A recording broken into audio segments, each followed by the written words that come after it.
பரந்தூர் விமான நிலைய எதிர்ப்பு குழுவினரும் விவசாயிகளும் முதல்வர் விஜயை சந்தித்து நன்றி தெரிவித்தனர்.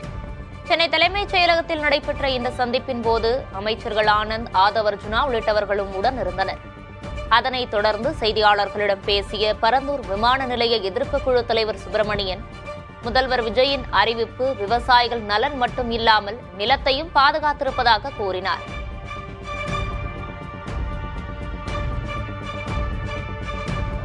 மாநில அரசு கைவிடக் கோரி ஏற்கனவே கடந்த 5 ஆண்டுகளாக பல்வேறு போராட்டங்களை நாங்கள் நடத்தி கொண்டிருந்த வேளையில் அவர்கள் அதை செவிமடுக்கவில்லை. நான் தலைமையை ஏற்கும்போது முதல்வராக வரும்போது இந்த திட்டம் ரத்து செய்யப்படும் என்று அற்புதமான வாக்குறுதி கொடுத்து உறுதியளித்திருந்தார். அந்த அடிப்படையிலே அதையெல்லாம் மனதில் கொண்டு விவசாயிகளுக்கு என்ன உறுதியளித்தாரோ, என்ன நான் வந்தால் இந்த திட்டத்தை ரத்து செய்வேன் என்ற நம்பிக்கை ஊட்டினாரோ அந்த நம்பிக்கை பொய்க்கவில்லை.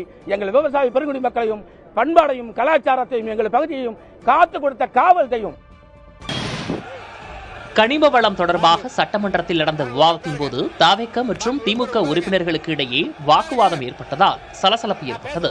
மதுரையைச் சேர்ந்த முன்னாள் அமைச்சர் ஒருவர் கனிம வளங்களை தன் கட்டுப்பாட்டுக்குள் வைத்துள்ளதாக பொதுப்பணித்துறை அமைச்சர் ஆதவ் அர்ஜுனா குற்றஞ்சாட்டியிருந்தார். இதற்கு பதிலளித்த திமுக முன்னாள் அமைச்சர் ஏவா வேலு, ஆதாரமின்றி குற்றம் சாட்டக்கூடாது என்றும் பொத்தாம் பொதுவாக குற்றம் சாட்டுவதே ஆதவ் வேலை என்றும் கூறினார். இதனால் இருதரப்புக்கும் இடையே கடும் வாக்குவாதம் ஏற்பட்டது. தொடர்ந்து பேசிய அமைச்சர் ராஜ்மோகன், மிரட்டல்களுக்கெல்லாம் அஞ்ச மாட்டோம் என்றும் திமுகவினர் நாகரிகமாக பேச வேண்டும் என்றும் கூறினார். கடும் அமளி ஏற்பட்ட நிலையில் அப்போது குறுக்கிட்ட சபாநாயகர் ஜேசிடி பிரபாகர், இருபுறமும் இளம் உறுப்பினர்கள் எல்லை மீறுவதாக கூறினார். அவையில் அனைவரும் கண்ணியத்தை மீறக்கூடாது என்றும் நம்மை பற்றி மக்கள் என்ன நினைப்பார்கள் என்றும் வேதனை தெரிவித்த அவர், உறுப்பினர்களை சஸ்பெண்ட் செய்ய வைத்து விடாதீர்கள் என்று எச்சரிக்கை விடுத்தார். 3 தமிழர்கள் வனத்துறை அதிகாரிகளால் சுட்டுக் கொல்லப்பட்ட விவகாரத்தில் கர்நாடக அரசிடம் விளக்கம் கேட்கப்பட்டதா என சட்டமன்றத்தில் எதிர்க்கட்சித் தலைவர் உதயநிதி ஸ்டாலின் கேள்வி எழுப்பியுள்ளார். கொல்லப்பட்ட 3வரும் சித்திரவதை செய்யப்பட்டது உடற்கூறாய்வு அறிக்கையின் மூலம் தெரியவந்திருப்பதாக கூறிய அவர், தென்மண்டல மாநாட்டுக்காக தமிழகம் வந்த கர்நாடக முதல்வரிடம் இதற்காக கண்டனம் தெரிவிக்கப்பட்டதா என்றும் வினவினார்.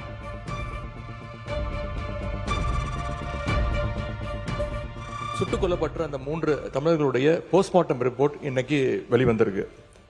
அதுல 3 பேருமே சித்திரவதை செய்யப்பட்டு மிக அருகில் நிற்க வைக்கப்பட்டு சுட்டுக் கொல்லப்பட்டிருக்காங்கன்னு இந்த செய்திகள் போஸ்ட்மார்ட்டம் ரிப்போர்ட் மூலமாக தெரிய வந்திருக்கு. அந்த மாநில அரசு கிட்ட விளக்கம் கேட்டு கடிதம் எழுதியிருக்கிறதா? கடந்த வாரம் கர்நாடக முதலமைச்சர் அந்த தென்மண்டல மாநாட்டிற்காக இங்க வந்தாரு. அப்போ நேரிலையாவது தமிழ்நாடு அரசு தன்னுடைய கண்டனத்தை தெரிவிச்சிருக்கிறதா? கர்நாடகா மாநில காவல்துறைக்கு பதிலாக ஒரு மேல்மட்ட நீதி விசாரணை செய்ய தமிழ்நாடு வலியுறுத்தணும்னு நான் ஏற்கனவே இந்த அவையில குறிப்பிட்டிருக்கிறேன். கன்னியாகுமரி உள்ளிட்ட கடலோர மாவட்டங்களில் மக்கள் கருத்தை கேட்காமலேயே அரிய கனிமங்களை எடுக்கும் திட்டம் நடைமுறைப்படுத்தப்பட உள்ளதாக குற்றச்சாட்டு எழுந்துள்ளது. இதுகுறித்து புதிய தலைமுறையில் சிறப்பு தொகுப்பு வெளியான நிலையில் இந்த பிரச்சனை சட்டமன்றத்திலும் எதிரொலித்தது. அந்த காட்சிகளை பார்க்கலாம். மைன்ஸ்ல இப்ப எங்களுடைய மாவட்டத்தில் அணு கனிம சுரங்கம் அமைச்சர் உங்களுக்கு தான் பேசிட்டு இருக்கேன். அமைப்பதற்கான கால அவகாசத்தை இந்த அரசாங்கம் ஓராண்டு காலம் நீட்டி கொடுத்ததனால் அந்த பகுதியில மிகப்பெரிய ஒரு கொந்தளிப்பு பாதிப்பு ஏற்பட்டிருக்கின்றது. அவர்களெல்லாம் முதலமைச்சர் அவர்களை உங்களை பார்த்தார்கள். ஏற்கனவே கொடுக்கப்பட்ட கால அவகாசம் என்பது 10/6/2026 முடிஞ்சிட்டது. எல்லா அனுமதியும் நாங்கள் நிறுத்தி வைத்திருந்தோம். அந்த திட்டம், அந்த அரசாணை ரத்து செய்யப்படுமா அல்லது சுற்றுச்சூழல் அனுமதியை அந்த குறிப்பிட்ட கால ஓராண்டு நீங்கள் வழங்காமல் நிறுத்தி வைத்து தானாகவே அந்த அனுமதி காலாவதி ஆவதற்கு நீங்கள் உதவியாக இருப்பீர்களா? அணு கனிமங்கள் அளந்தெடுப்பதற்கான அப்ரூவல் கொடுக்கல, இந்த 1 year எக்ஸ்டென்ஷன் பீரியட். இது சம்பந்தப்பட்ட கன்னியாகுமரி மாவட்டத்தைச் சேர்ந்த சட்டமன்ற உறுப்பினர் மற்றும் அந்த கிராமங்களில் வசிக்கிற மக்களுடைய ரெப்ரசன்டேட்டிவ்களோட சேர்ந்து தமிழ்நாடு முதலமைச்சர் அவர்களுடைய ஆணைக்கிணங்க ஜூலை 3, 2026 அன்னைக்கு கூட்டம் நடத்தப்பட்டு அவங்களுடைய ஒரு டிஸ்கஷன் நடந்துச்சு. தெளிவா சொல்லியிருக்கோம், மக்கள் பாதிக்கிற மாதிரி எந்த ஒரு திட்டமும் இந்த அரசாங்கம் கொண்டு வராது என்ற உத்தரவாதத்தை அளித்திருக்கிறோம். டெல்லியில் பெய்த கனமழையால் புதிதாக திறக்கப்பட்ட நாடாளுமன்ற வளாகத்திற்குள் மழைநீர் கசிந்து தேங்கியுள்ளது. இது தொடர்பான வீடியோக்கள் சமூக வலைதளங்களில் வைரலாகி வரும் நிலையில் இதை வைத்து மத்திய அரசை காங்கிரஸ் கட்சி சாடியுள்ளது. இதுகுறித்து எக்ஸ் தளத்தில் வெளியிட்ட பதிவில், கோடிக்கணக்கில் செலவழித்து பிரதமர் நரேந்திர மோடியால் கட்டி திறக்கப்பட்ட புதிய நாடாளுமன்ற கட்டடம் இது என குறிப்பிட்டுள்ளது.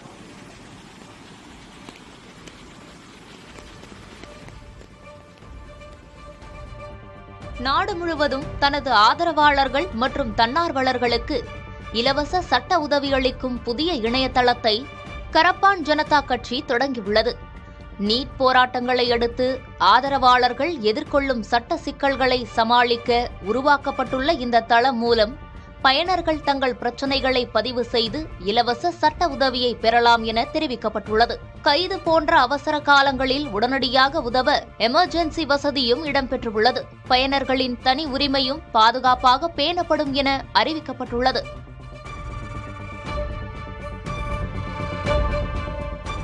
சென்னை அமைந்தகரையில் உள்ள நட்சத்திர விடுதியில் ஓணம் கொண்டாட்டம் வெகு விமரிசையாக நடைபெற்றது. இதில் திரளானோர் பாரம்பரிய உடையணிந்து உற்சாகமாக கலந்து கொண்டனர். இதில் ஒட்டத்துள்ளல், திருவாதிரை களி நடனம் மற்றும் செண்டை மேளம் போன்ற பாரம்பரிய கலை நிகழ்ச்சிகள் நடைபெற்றன. அதனைத் தொடர்ந்து வாழை இலையில் 20 முதல் 30 வகையான பாரம்பரிய உணவுகள் அடங்கிய ஓணம் சத்யா விருந்து பரிமாறப்பட்டது. கேரளாவில் ரேபிஸ் நோய் பாதித்த மற்றும் குணப்படுத்த முடியாத நோயால் அவதியுறும் திருநாய்களை கருணை கொலை செய்வதற்கான புதிய நிலையான வழிகாட்டு நெறிமுறைகளுக்கு கேரள அரசு ஒப்புதல் அளித்துள்ளது. உச்சநீதிமன்றத்தின் மே 2026 உத்தரவின் அடிப்படையில் இந்த நடவடிக்கை எடுக்கப்பட்டுள்ளது. இதன்படி ஒவ்வொரு உள்ளாட்சி அமைப்பிலும் நாய்களை கருணை கொலை செய்யலாமா என்பதை முடிவு செய்ய உள்ளூர் உள்ளாட்சித் தலைவர் தலைமையில் ஒரு தெருநாய் மேலாண்மை குழு அமைக்கப்படும். அங்கீகரிக்கப்பட்ட தகுதி உள்ள கால்நடை அறுவை சிகிச்சை நிபுணர்கள் மட்டுமே கருணை கொலையை செய்ய வேண்டும் என்றும் உத்தரவிடப்பட்டுள்ளது.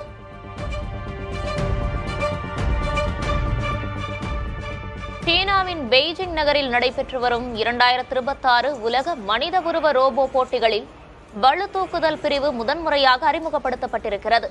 இதில் எக்ஸ் ஹியூமனாய்டு ஹஸ்ட் குழுவின் ரோபோ 16 கிலோ எடையை தூக்கி வரலாற்று சிறப்புமிக்க முதல் தங்கப் பதக்கத்தை கைப்பற்றியது. இப்போட்டியில் 16 நாடுகளைச் சேர்ந்த 2000க்கும் மேற்பட்ட ரோபோக்கள் பங்கேற்றுள்ளன. நீளம் தாண்டுதல், பளு தூக்குதல் உள்ளிட்ட 51 பிரிவுகளில் போட்டிகள் விறுவிறுப்பாக நடைபெற்று வருகின்றன. தேர்தல் வழக்குகளை நிராகரிக்க கோரி வியாழக்கிழமைக்குள் மனு தாக்கல் செய்யாவிட்டால் 50,000 ரூபாய் அபராதம் விதிக்கப்படும் என்று தமிழக முதல்வர் விஜய் மற்றும் அமைச்சர் ஆதவர்ஜுனா தரப்புக்கு சென்னை உயர்நீதிமன்றம் எச்சரிக்கை விடுத்தது. தமிழக முதல்வர் விஜய் மற்றும் அமைச்சர் ஆதவர்ஜுனா ஆகியோர் பெற்ற தேர்தல் வெற்றியை எதிர்த்து திமுக தரப்பில் சென்னை உயர்நீதிமன்றத்தில் தேர்தல் வழக்குகள் தாக்கல் செய்யப்பட்டன. இந்த வழக்குகளை நிராகரிக்க கோரி மனு தாக்கல் செய்ய விஜய் மற்றும் ஆதவர்ஜுனா தரப்பில் அவகாசம் கேட்கப்பட்டிருந்த நிலையில் இப்போது மேலும் 2 வார கால அவகாசம் கோரப்பட்டது. இதனை நீதிபதி வி. லட்சுமி நாராயணன் ஏற்க மறுத்துவிட்டார். மக்கள் பிரதிநிதித்துவ சட்டத்தின்படி 6 மாதங்களில் வழக்கை முடிக்க வேண்டியிருப்பதை சுட்டிக்காட்டிய நீதிபதி ஆகஸ்ட் 27க்குள் நிராகரிப்பு மனுவை தாக்கல் செய்ய உத்தரவிட்டார். தவறும் பட்சத்தில் 50,000 ரூபாய் அபராதம் விதிக்கப்படும் என்று எச்சரித்துள்ளார். தாவேகாவின் குதிரை பேர விவகாரத்தில் விசாரணை நடத்த வேண்டும் என்று வலியுறுத்தி ஆளுநரிடம் மனு அளித்துள்ளதாக அமமுக பொதுச் செயலர் டிடிவி தினகரன் தெரிவித்துள்ளார். மக்கள் மாளிகையில் ஆளுநர் அர்லேக்கரை சந்தித்த பின் வெளியே செய்தியாளர்களிடம் பேசிய அவர், பண ஆசை, பதவி ஆசை காட்டி குதிரை பேரத்தில் தாவேகா ஈடுபடுவதாக குற்றம் சாட்டினார்.